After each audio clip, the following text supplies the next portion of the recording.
Olá, meus irmãos, graça e paz da parte de Deus e da parte de seu amado Filho Jesus. Estou novamente aqui, para poder compartilhar aquilo que Deus tem nos dado. E nesse momento a gente vai fazer uma oração para dar continuidade na leitura da palavra de Deus. Vamos lá. Pai querido, Pai amado, muito obrigado, Senhor, por mais esse momento, Pai amado, que o Senhor está nos reunindo para nós aprender juntos através da Tua Palavra. Que a Tua Palavra venha ser a nossa única regra de fé, que a Tua Palavra venha nos dar força, nos dar sabedoria e entendimento para saber, Senhor, quão grande é o Teu poder e a Tua glória que se aperfeiçoa nas nossas fraquezas. Pelo meio da Tua Palavra, Pai amado, é que nos acha consolo, é que nos acha, Pai amado, o Teu, Pai amado, Espírito. Ó Senhor, continua conosco, em nome de Teu amado Filho Jesus. Amém. Então, a gente vai falar do que nesse momento? Nesse momento eu senti a vontade de falar sobre profecias. A palavra do Senhor fala muito de profecia. Então, olha só, a pergunta nesse momento é: o que você tem entendido também sobre profecias? Você que gosta de ler a palavra de Deus, você que gosta de cultuar a Deus, de adorar a Deus, essa mensagem é principalmente para você e depois para demais pessoas também que estiverem aqui de passagem ouvindo.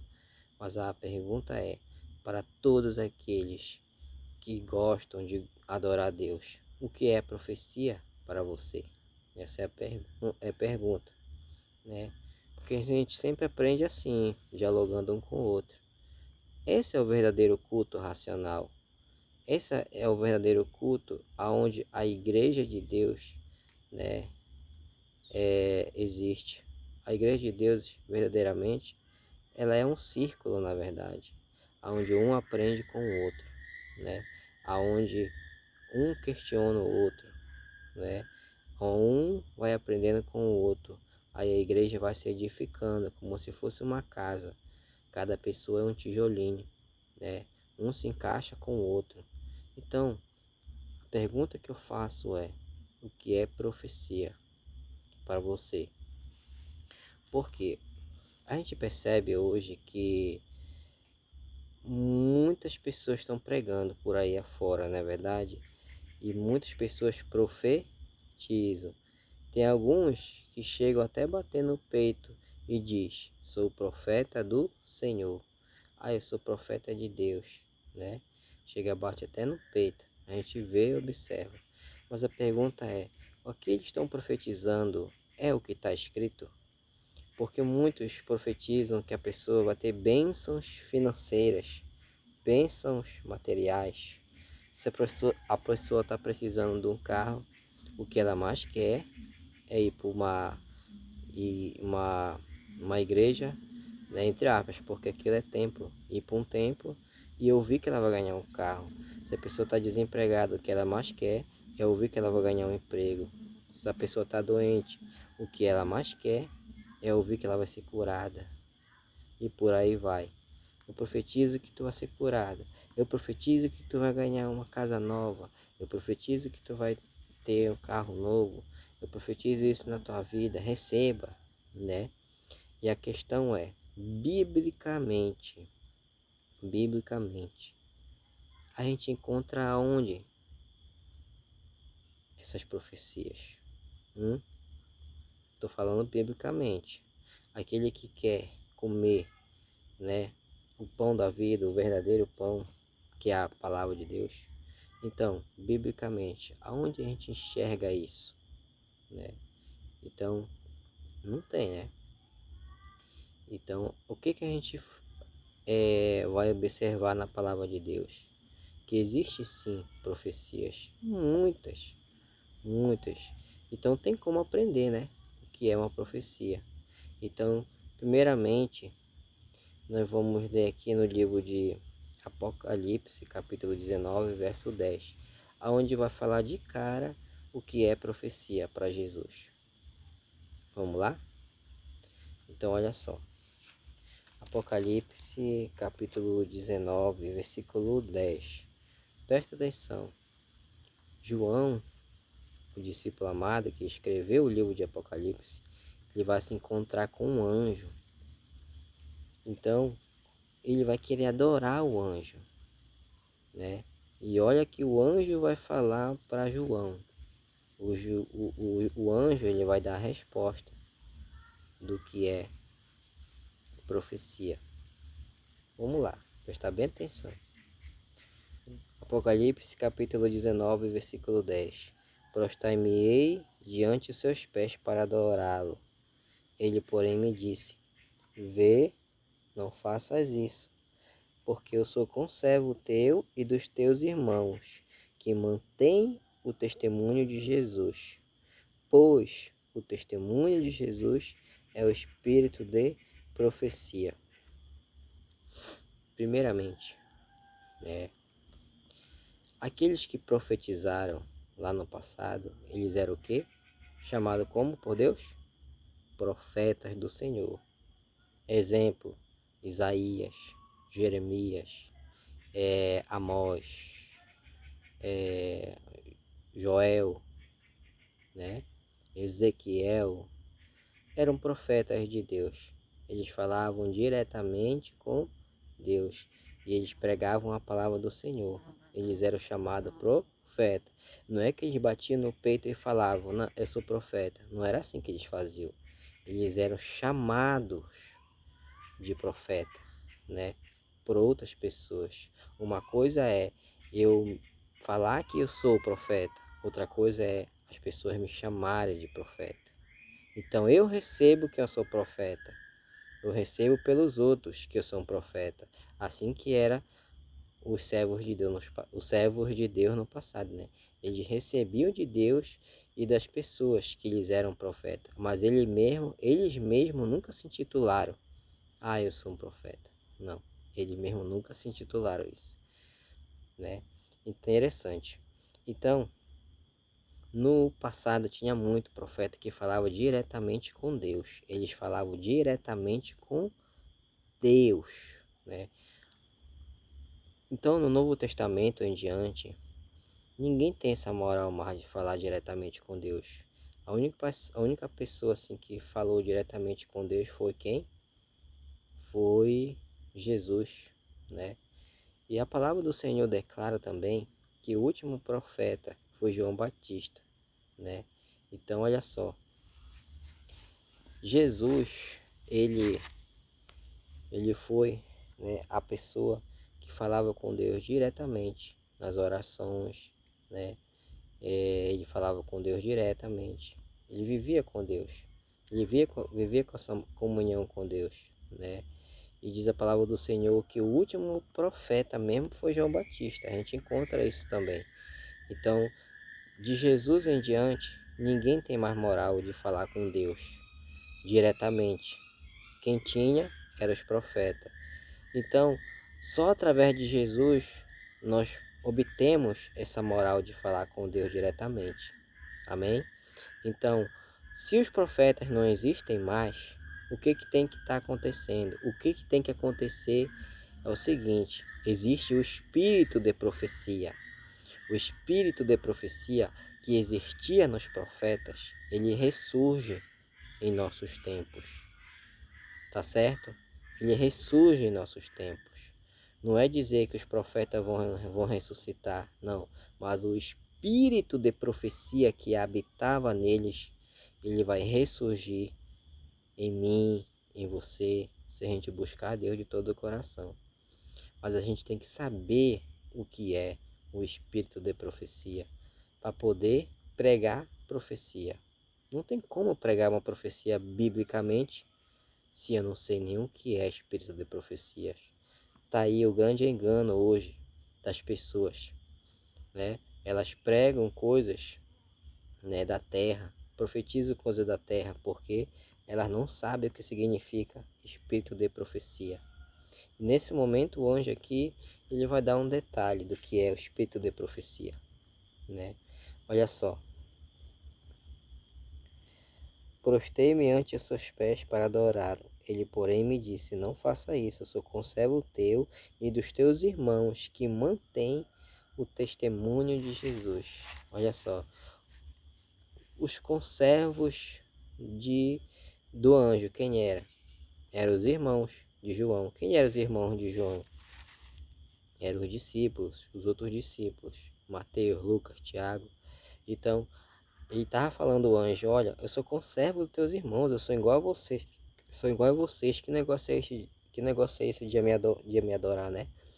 Então não faça isso não, te levanta. Eu sou igual a vocês, sou conservo dos teus irmãos. Não faça isso. Aí ele fala: aqueles que mantêm o testemunho de Jesus. Então, o testemunho de Jesus é o espírito de profecia, né? Então, o que é o testemunho de Jesus também? Daí uma coisa que as pessoas também não sabem o que é. Testemunho de Jesus, muitas pessoas vão dizer: ah, tem que pregar sobre Jesus, eu tenho que testemunhar sobre Jesus. Não, o testemunho de Jesus é o espírito de profecia. É aquelas pessoas que têm o espírito de profecia, é aquelas pessoas que têm aquele espírito dos profetas de pregar a palavra de Deus. Os profetas chegavam e pregavam a palavra de Deus sem ter medo da morte. Pregava aquilo que ia acontecer lá no futuro e muitas coisas aconteciam. Isso é profecia, né? Então, isso que é ter o espírito de profecia, é pregar a palavra de Deus, certo? É pregar aquilo que biblicamente vai acontecer. Não são coisas da terra, não, que nem muitos estão fazendo, né? Pregando coisas da terra e dizendo que aquilo é profecia. Grande equívoco, né? Então, olha só. Eu vou falar aqui uma profecia bastante conhecida, né? Para dar um exemplo do que é profecia. No livro de Isaías, capítulo 53, vai falar uma profecia aqui, ó. Quem creu em nossa pregação, no versículo 1, 2 e 3 e 4. Quem creu em nossa pregação e a quem foi revelado o braço do Senhor, porque foi subindo como um renovo perante ele e como uma raiz de uma terra seca, não tinha aparência nem formosura, olhando para ele não achava nenhuma beleza que agradasse aos seus olhos. Está falando uma pessoa aqui, mas não fala o nome, não fala quem ele é, não fala de onde ele é e nem de onde ele vem. Mas se a gente ler todo o contexto do capítulo 53, a gente vai descobrir que é Jesus. Era desprezado e o mais rejeitado entre os homens, homens de dores, que sabe o que é padecer, como um de quem os homens escondem o rosto. Era desprezado e dele não fizemos caso. Certamente, e tomou sobre si as nossas enfermidades e as nossas dores, levou sobre si, e nós reputamos por aflito, ferido de Deus e oprimido, né? Aí versículo 5, mas ele foi traspassado pelas nossas transgressões e moído pelas nossas iniquidades. O castigo que nos traz a paz estava sobre ele, e pelas suas pisaduras fomos sarados. Se a gente for ver mais uns textos em diante, não tem como correr. Está falando de Jesus, certo? Por mais que não diga o nome dele, mas se a gente for ler aqui todo o contexto, a gente vai entender que está falando de Jesus. Porque qual foi a única pessoa que aconteceu isso?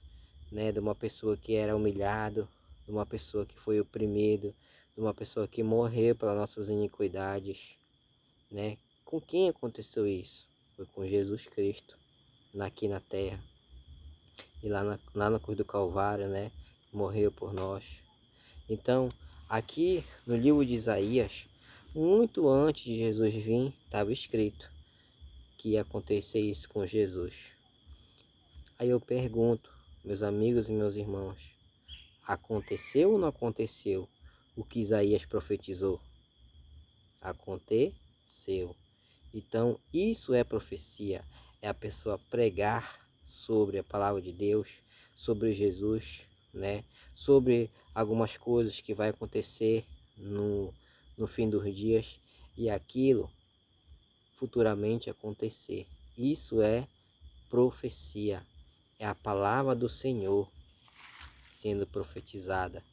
O que falta também nós compreender, meus irmãos e meus amigos, é que a profecia, ela se revela, né? Ela se revela através da palavra de Deus novamente. Porque onde é que isso aqui está revelado? Lá no livro dos Evangelhos. Sobre a vida de Jesus vai revelar tudo isso aqui que Isaías profetizou. Entenderam? Então a profecia, né, por um momento, ela deixa nós assim sem saber o que vai acontecer direito, né?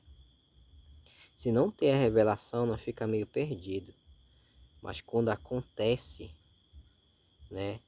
Quando acontece aquela profecia, aí as coisas se revelam para a gente. E o mais interessante de tudo que está profetizado aqui já está revelado. E muitas das vezes nós não quer a revelação do nosso Senhor. Está revelado. Todas as profecias que estão aqui no livro da lei dos profetas já estão reveladas nos evangelhos e principalmente no livro de Apocalipse. Que Apocalipse é um livro de revelação, não é profecia lá. É a revelação das profecias que está sendo falada aqui no livro dos profetas. E muitas das vezes não quer saber. Nós preferimos ver revelação malucas, né? Desculpa a expressão. Nós preferimos ver revelação malucas. O irmão ali, a irmã revelou não sei o que. Eu escuto essas coisas, eu fico pensativo, Senhor, eu fico só orando, misericórdia. Não é essas revelação não que o Senhor prega. Não é essas não as profecias que o Senhor prega. Biblicamente não. Isso daí já é uma mudança, né, de ensinamento que homens estão fazendo. A tua palavra não muda, Senhor. Tem misericórdia dessas pessoas. Porque assim também como eu vejo muitas pessoas sendo enganadas, eu já fui enganado, né? Sempre conversando assim com alguém, as pessoas perguntam de que religião eu sou, principalmente quando eu estou conhecendo novas pessoas. Eu começo a falar, olha, eu já fui realmente, né, da Assembleia, da Madureira, né, do Reteté, da Adventista, de tudo um pouco eu já fui, mas hoje eu sou de Cristo, hoje eu sou liberto em Cristo Jesus.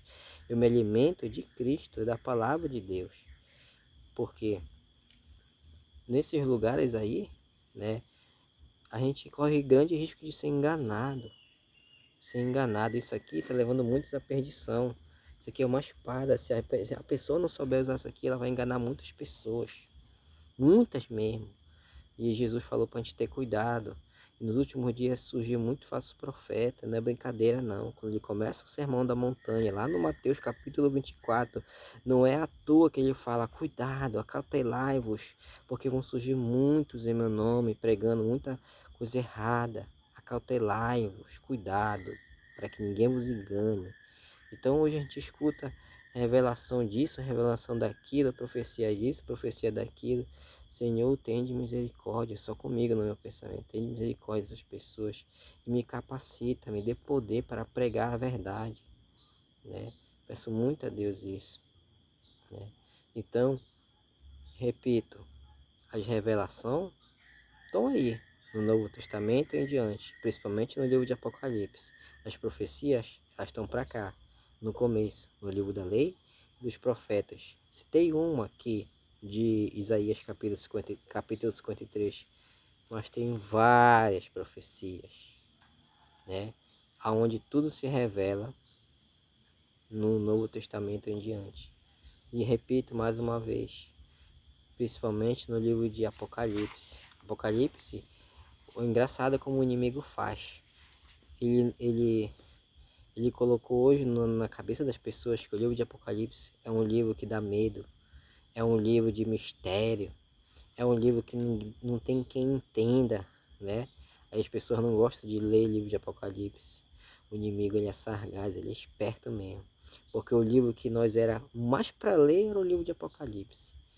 né? Porque lá contém revelações. Quando a gente pega o primeiro texto do Apocalipse, capítulo 1, verso 1, está escrito lá, né? Revelação de Jesus Cristo, olha só. Revelação de Jesus Cristo que Deus deu para mostrar aos seus servos as coisas que em breve devem acontecer, e que ele, enviando por intermédio do seu anjo, notificou ao seu servo João. Então, o Apocalipse ele é uma revelação dada por Deus por meio de Jesus Cristo. Para nós é uma revelação. Tudo aqui em diante é uma revelação. É claro que vai ter parte, né, que é simbologia. Muitas coisas são simbólicas, mas elas vão se revelar através da palavra de Deus. Deus ele mostra, meu filho é isso, minha filha é isso e aquilo, né? Saiba que vai acontecer isso, saiba que vai acontecer aquilo. Tudo está revelado. A palavra de Deus, ela é a profecia. A palavra de Deus também é a revelação. Então, quando a gente volta aqui para o livro de Apocalipse, capítulo 19, versículo 10, onde a gente estava aqui no começo, né? Olha só, Apocalipse, capítulo 19, verso 10, né? Prostei-me diante dele para adorá-lo. Ele, porém, me disse: Vê, não faças isso, sou conservo teu e dos teus irmãos, que mantenham o testemunho de Jesus, e adora a Deus, pois o testemunho de Jesus é o espírito de profecia. Pensa numa pessoa que profetizava, era Jesus Cristo, né? Pregava muitas coisas que ia acontecer, né? Principalmente lá no livro de Mateus. Olha lá as coisas que ele disse que ia acontecer, né? Primeira coisa, Mateus 24 diz que ia ter muito falso profeta, muito. No mínimo tem que ser mais do que a maioria, né? Se a gente for ali, a gente tira a base pela nossa cidade, né? Não sei aqui quantas religiões tem na minha cidade aqui de Barcarena, né? Mas tem muita, muita mesmo. Cada esquina tem uma. O que que tem que acontecer? No mínimo, mais do que a maioria deve estar pregando coisa errada, né? No mínimo, porque Jesus já tinha profetizado que muitos, né, iam enganar as pessoas muito. Quando ele fala muitos, é muitos, né? No mínimo tem que ser mais do que a maioria. A gente tem que tirar uma base. Então, qual é o risco da gente ser enganado, né? É 90%, né? Então, o risco da gente ser enganado é muito grande. A gente tem que ter cuidado. Ele profetizou isso e está acontecendo, né? Nos nossos últimos dias. E diante de várias coisas também que ele profetizou que ia acontecer, né? Então, a palavra de Deus, ela revela, né, tudo isso. E o testemunho de Jesus era esse. Era aquele poder de pregar a palavra de Deus. Esse era o testemunho de Jesus, que era o espírito de profecia, né? Então, à medida que ele testemunhava, né, testemunhava as coisas que ia acontecer, né, era a profecia ali, né, na vida dele, o testemunho de profecia na vida dele, né? Então, aquele mesmo espírito de profecia que o Isaías, que Jeremias, né, que esses pessoal lá tinha, Jesus tinha. E essa mesma coisa que Jesus tinha, os discípulos tinham, né? O Mateus, o Tiago, o João, né? Apóstolo Paulo. O, o, o anjo falou: Eu sou conservo teu e dos teus irmãos, que tem o quê? O espírito de profecia, né? Que é o quê? O testemunho de Jesus, né? Então, o testemunho de Jesus e o espírito de profecia estão ligados, estão linkados um com o outro. Se a pessoa tem o testemunho de Jesus, ela vai ter automaticamente o espírito de profecia. Se a pessoa tem o espírito de profecia, ela vai ter automaticamente o testemunho de Jesus. Ela vai ser como Jesus, vai ser como os profetas, vai ser como os discípulos. E o que nós tem a ver com isso? Tudo. Se nós quer ser servo do Senhor, se nós quer ser salvo, se nós quer ser sal, se nós quer ser luz, nós tem que estar envolvido nisso. Nós tem que estar envolvido nas profecias. Porque sem profecia, a gente vai se perder. Olha o que aconteceu. O povo de Israel não estava ligado nas profecias. Se ele estivesse ligado nas profecias, ele ia receber Jesus Cristo como seu Salvador. Mas eles não estavam ligados nas profecias. Tanto é que Jesus veio para eles e eles não receberam. Tá entendendo? Então, nós temos que estar ligados nas profecias, né? Nas revelações da palavra do Senhor. Olha só, no livro de Provérbios já fala isso. No livro de Provérbios, capítulo 29, no versículo 18. Não havendo profecia, o povo se corrompe. Olha só, não havendo profecia, se a gente parar de pregar as coisas que em breve devem acontecer, se a gente parar de pregar sobre Jesus, o que vai acontecer? O povo vai se corromper. Eu digo mais, o povo de Deus, que se diz povo de Deus, vai se corromper. Porque hoje em dia as pessoas que se dizem ser de Deus querem estar só ouvindo os outros pregarem, querem estar só ouvindo os outros orar. Então, escuta os outros pregar, mas não gosta de ler a Bíblia. Escuta os outros orar, mas não gosta de orar, né? Estão no espírito de sonolência, né? Então, hoje em dia, o povo está dormindo, né? O povo não gosta de ler mais a palavra de Deus. Está faltando o que neles? O espírito de profecia, né? E isso não faltava em Jesus, não faltava nos discípulos, não faltava nos profetas. Eles tinham essa sede de aprender mais, né? Eles tinham essa força, não precisa entender, porque isso aí depende, né? A minha salvação depende muito se eu vou ser salvo ou não, né? Para mim não ser enganado, né? Então, a gente entende que hoje o povo está se corrompendo, né? Cada dia, cada tempo mais que passa, o povo está ficando fraco, porque não gostam de ler a palavra de Deus, né? Eles gostam muito de falar, né? Testemunhar sobre a vida da pessoa, não de Jesus. Quando a gente vê, o tempo está passando, o que aquela pessoa pregou, qual foi os textos que ela analisou, né? Quando a gente observa, passa ali 1 hora de tempo, a pessoa só lê um texto e esqueceu de ler a Bíblia. Hoje as pregações estão assim, presta atenção. Hoje as pregações estão assim. Não, antigamente os profetas falavam assim, diz o Senhor, era Deus falando, né? Então olha só, hoje Deus está falando do mesmo jeito, através da palavra de Deus, né? Então a gente tem que estar sempre atento às profecias, para a gente não ser enganado, né? Para a gente não ser enganado e não tropeçar, não se corromper. Porque todo aquele que não está ligado nas profecias, ele vai se corromper. Quem é que vai se corromper? Aquele que se diz servo do Senhor. Porque aquele que não é servo do Senhor não precisa ir se corromper, já está corrompido. E já é do mundo. Isso aí o inimigo aí não está nem preocupado com ele. Ele está preocupado com as pessoas que se dizem ser serva de Deus. Ele está preocupado com essas pessoas. Não, eu quero a vida delas. Eu quero que elas se percam também. E aí ele põe o espírito de sonolência, o espírito do mundo, né? Ele impede as pessoas de abrir a palavra de Deus. E quando a gente fica sem ler a palavra de Deus, a gente se sente muito fraco. Eu falo isso por experiência própria, né? E quando eu deixo de ler a palavra de Deus, né? Nem que seja um dia, né?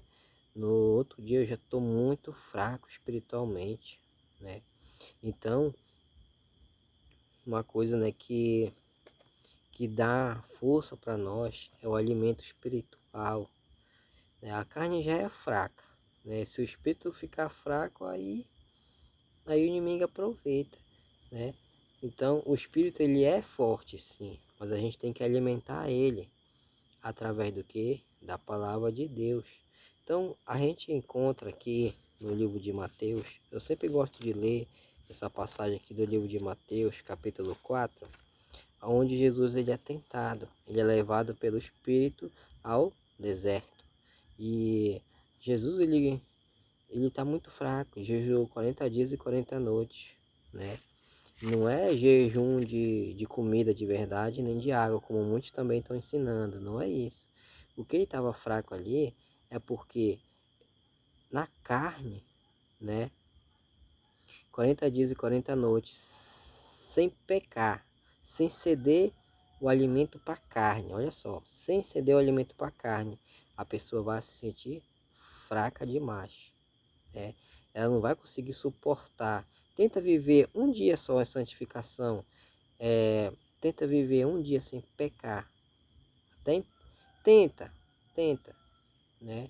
Não vai ser fácil, porque toda hora o inimigo ele quer fazer nós cair em tentação, toda hora. Então Jesus foi 40 dias e 40 noites lutando contra a carne, entendeu? Então isso que era a fome que ele passou, certo? Então chegou uma hora que ele está muito fraco, chegou uma hora que a carne está pedindo para pecar, né? Mas diz a palavra do Senhor que ele nunca pecou, mas tentação é o que não faltou para ele. Mas o interessante de tudo é que ele venceu através da palavra.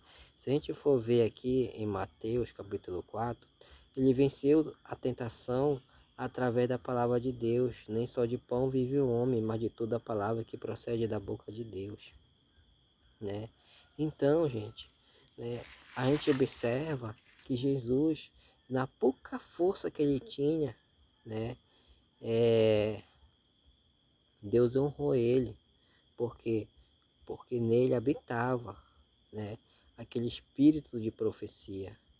A palavra de Deus ainda estava na mente e no coração dele, e foi isso que não deixou ele cair, né? Foi isso que não deixou ele cair. Então, 40 dias e 40 noites, né, ele conseguiu suportar tudo aquilo por mim e por você, para que a gente possa também jejuar assim como ele jejuou, né? Diz lá a palavra de Deus, aqui no livro de Mateus, acabei esquecendo o texto, onde o verdadeiro jejum é aquele que nós vive lutando contra o pecado. No livro de Isaías também, se eu não me engano, capítulo 59, vai dizer o que é o jejum que agrada a Deus. O jejum que agrada a Deus é aquele que você, aquele jejum espiritual, a qual você não luta para não pecar, né? Leia lá Isaías capítulo 59, leia lá o que é o jejum que agrada a Deus. É esse, né? Não é aquele que você tem que parar de comer de verdade, de beber. Não, não é isso. Estão ensinando errado, infelizmente, né? Isso daí era antigamente, no tempo da lei, pelas obras da lei, fazia isso para agradar a Deus. Hoje em dia não, né? Hoje em dia Deus ele nos agrada a Ele lutando contra o pecado. Isso é um jejum espiritual que agrada a Deus. Foi esse o jejum que Jesus fez nos 40 dias e nos 40 noites. Infelizmente estão pregando aí que era comida e bebida, né? Estão falando aí fora.